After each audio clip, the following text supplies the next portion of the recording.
చంద్రబాబు నాయుడు గారు చాలా తెలివిగా ఏ అంశానైనా సరే లోతుకు వెళ్లకుండా చాలా జాగ్రత్తగా పైపైనే దానికి ఒక మసిబూసి మారేడికాయ అంటారు కదా, ఆ విధంగా ఏదో ఒకటి పూత పూసి దాన్ని పైపైనే చెబుతూ వెళ్తారు.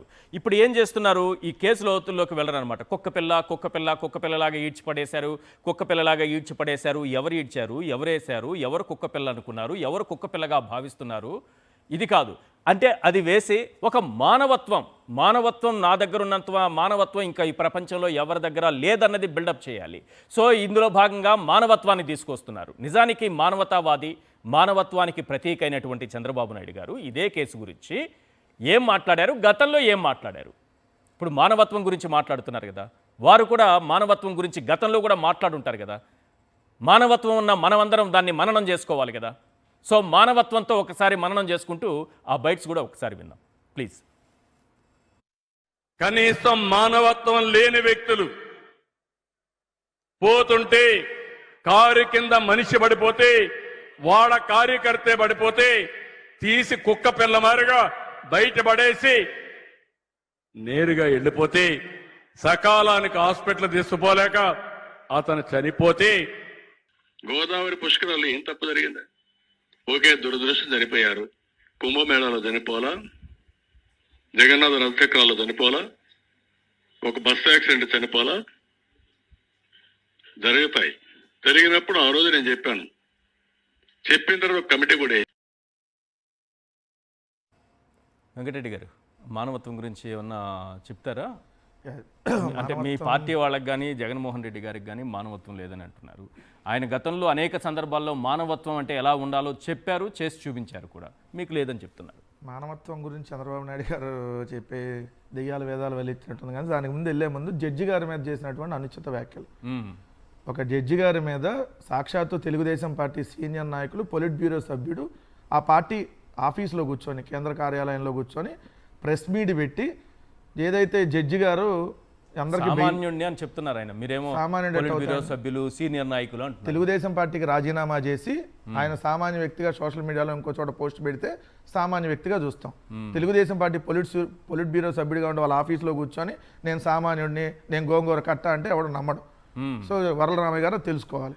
రెండు, ఆయన మాట్లాడినటువంటి మాటలు ఏంటి, జడ్జి గారిని ప్రభావితం చేశాడు. జడ్జి గారు ఈ కేసులన్నింటికి ఏదో బెయిల్ ఇచ్చేస్తున్నాడు, జగన్ గారిని మీద ఎట్టిస్తాడు అని చెప్పి మాట్లాడుతున్నారు. అయ్యా, ఇదే న్యాయ వ్యవస్థ కదా 18 అవినీతి కేసుల్లో చంద్రబాబు నాయుడు గారికి స్టే ఇచ్చింది. మరి అప్పుడు న్యాయ వ్యవస్థ గొప్పదా? ఇదే ఈ రోజు చంద్రబాబు నాయుడు గారు దేని మీద బయట ఉన్నాడు? రోగాలకు సంబంధించినటువంటి బెయిల్ మీద బయట ఉన్నాడు. హెల్త్ ఇష్యూస్ ఆయన చెప్పినటువంటి మొత్తం నాకు ఒళ్ళంతా ఇవన్నీ ఉన్నాయి, హాస్పిటల్లో కన్ను పోయిద్ది, రేపు పొద్దున వెళ్ళపోతే అని చెప్పి అసలు ఆ విధంగా ప్రొజెక్ట్ చేస్తే పాపం మానవత్వం, జడ్జిల గారికి మానవత్వం ఉంది కాబట్టి బెయిల్ ఇచ్చారు. అదే జడ్జి గారికి మానవత్వం ఉంది కాబట్టి ఆయన బెయిల్ ఇచ్చారు చంద్రబాబు నాయుడు గారికి. అంటే ఈరోజు ముఖ్యమంత్రి దేని మీద బయట ఉన్నాడు? మానవత్వంతో. జడ్జి గారు మానవత్వంతో ఆలోచించి అయ్యా 70 ఏళ్ళ చంద్రబాబు నాయుడు గారు సీనియరు, పాపం ముఖ్యమంత్రిగా పనిచేశాడు, కన్ను పోతుంది అంటున్నాడు, ఒళ్ళంతా ప్రాబ్లమ్స్ ఉన్నాయి అని మానవత్వంతో ఆలోచించబట్టి బెయిల్ ఇచ్చారు. మరి మానవత్వం గురించి ఈరోజు చంద్రబాబు నాయుడు గారు కూడా తెలుసుకోవాలి, వరలరామయ్య గారు కూడా తెలుసుకోవాలి కదా. రెండు, గౌరవ హైకోర్టు చీఫ్ జస్టిస్ గారిని నేను నిజంగా ఒక ఆంధ్రప్రదేశ్ రాష్ట్ర పౌరుడిగా అడుగుతున్నాం. న్యాయస్థానాల మీద నమ్మకం పెరగాలన్నా, న్యాయస్థానాల మీద, న్యాయమూర్తుల మీద ఎవరైనా ఇటువంటి అపవాదులు వేయకుండా ఉండాలంటే దీన్ని సుమోటోగా తీసుకొని ఎవరైతే ఈ మాట్లాడారో, ప్లస్ ఎవరైతే ఈ విధంగా పోస్టులు పెడుతున్నారో జడ్జిల గారి మీద, ఆ పోస్టులు పెట్టినటువంటి వ్యక్తుల మీద సుమోటోగా తీసుకొని కేసులు నమోదు చేయించాలి. అవసరమైతే సిబిఐ ఎంక్వైరీ కూడా చేయించాల్సినటువంటి అవసరం ఉందనేది గౌరవ న్యాయమూర్తి గారిని అడుగుతా ఉన్నాం రిక్వెస్ట్గా. రెండోది మానవత్వం గురించి. సార్, సినిమా షూటింగ్ కోసం నేను స్నానం చేసేదాకా 29 అదే మొత్తం జనాలు ఎవరు స్నానం చేయకూడదని చెప్పి బోయపాటి శ్రీనివాస్తో షార్ట్ ఫిల్మ్ షూటింగ్ కోసం 29 మందిని చంపేస్తే మానవత్వం గురించి చంద్రబాబు నాయుడు గారు మాట్లాడితే ఎట్లా? దేనికోసం చంపావు? నీ పబ్లిసిటీ పిచ్చ కోసం చంపావు. పబ్లిసిటీ పిచ్చ షార్ట్ ఫిల్మ్ షూటింగ్ కోసం 29 మందిని చంపేశావే. చంపేసిన తర్వాత ఒక కమిషన్ వేస్తే, ఏదైతే జస్టిస్ సోమయాజులు కమిషన్ అని ఒక కమిషన్ వేస్తే, ఆ కమిషన్ 3 సంవత్సరాల తర్వాత రిపోర్ట్ ఇచ్చింది. ఏమని ఇచ్చింది? దోషం భక్తులది, పాపం మీడియాది. ఏది? అక్కడికి వచ్చి స్నానం చేయాలనేటటువంటి దోషం అలాగ పట్టిందంట. ఏది? చచ్చిపోయిన భక్తులకి. ఈ ప్రచారం చేసిన పాపం మీడియాదంట. ఏది చంద్రబాబు నాయుడు గారు స్నానం చేస్తారని పాపం వాళ్ళకి తెలియదు. అయ్యా రేపు మళ్ళీ పుష్కరాలు వస్తున్నాయి, గోదావరి పుష్కరాలు.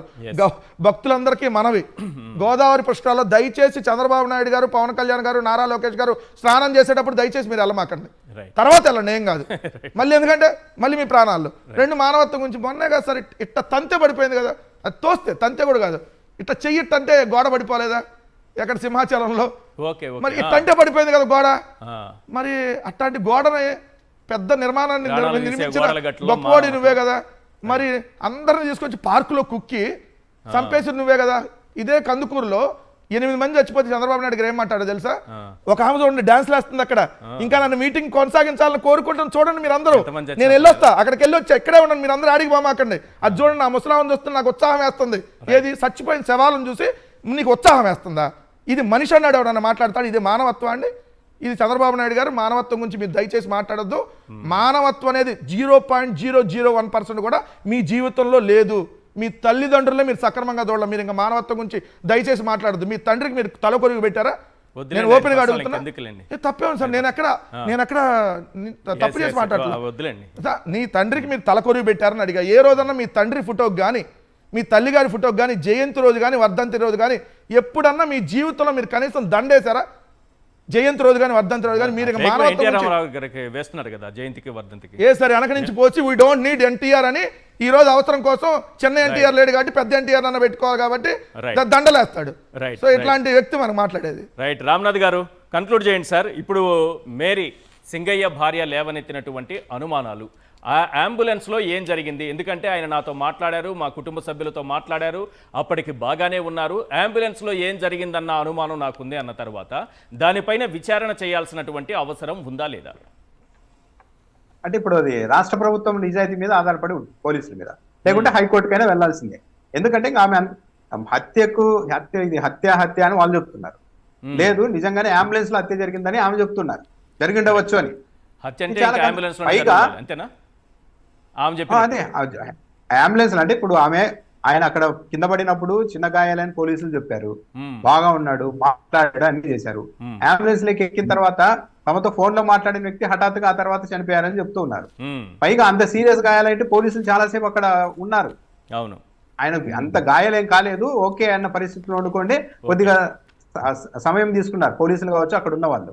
కానీ ఆయన హఠాత్తుగా చనిపోయారు. మరి అంబులెన్స్ లోనే ఏదో జరిగింది అంటున్నారు. దీని మీద లోతుగా దర్యాప్తు జరగాలి. అలా కాకుండా దీన్ని మేము జగన్మోహన్ రెడ్డిని ఆమె ఎందుకు కలిశారో ఎంక్వైరీ చేస్తాం అని ఇలా చెప్తే పూర్తిగా తప్పుదారి పట్టించడమే. పైగా ఇంత జరిగిన తర్వాత ముఖ్యమంత్రి గారు ఈ రోజు హఠాత్తుగా కుక్కలు లాగేశారని చెప్పడం, ఈనాడు పత్రిక ఆ విషయాన్ని ప్రచురించడం కూడా అనుమానాస్పదంగానే ఉంది. అంటే ఈ విషయాలన్నీ బయటకు వస్తున్నప్పుడు దాన్ని ఓవర్కమ్ చేయడానికి, బుల్డ్రోజ్ చేయడానికి మళ్ళీ ఇటువైపు నుంచి ఏమన్నా దాడి చేస్తున్నారా మీడియా ద్వారా? హఠాత్తుగా లాగి పక్కన పడేశారు. ఎస్పీ చెప్పమనండి, పోలీసుని చెప్పమనండి. ఎస్, ఆ రోజు కుక్కలు లాగేసినట్టు లాగి పడేశారు నిర్దాక్షిణ్యంగాని చెప్పమనండి. పోలీసులు ఏం చెప్పడం లేదు. రిలీజ్ కావాలి కదా కుక్క పిల్లని లాగినట్టు. అది అందరికీ తెలుసు అండి, ఇప్పుడు పోలీసులు తెలుసు, అందరికీ తెలుసు లాగలేదు, ఏమీ చేయలేదని. కాకపోతే పొలిటికల్ గా నెగిటివ్ క్యాంపెయిన్ నమ్ముకున్నారు కాబట్టి అంత దారుణంగా మాట్లాడుతున్నారు. ఒక ముఖ్యమంత్రి గారు అలా మాట్లాడడం కరెక్ట్ కాదు. ఏదైనా ఇష్యూ, అది కూడా 2 వారాల క్రితం జరిగిన దాన్ని ఈ రోజు మళ్ళీ అంత తీసుకొని వస్తున్నారంటే దీన్ని ఇంకా ప్రొలాంగ్ చేయాలి, లాగాలి, ఇబ్బంది పెట్టాలనే ఉద్దేశంతో ఉన్నట్టున్నారు. దాంట్లో వాళ్ళు సకాలంలో హాస్పిటల్కి తీసుకెళ్తే బతికేవాడు అని చంద్రబాబు నాయుడు గారు అన్నారు కదా.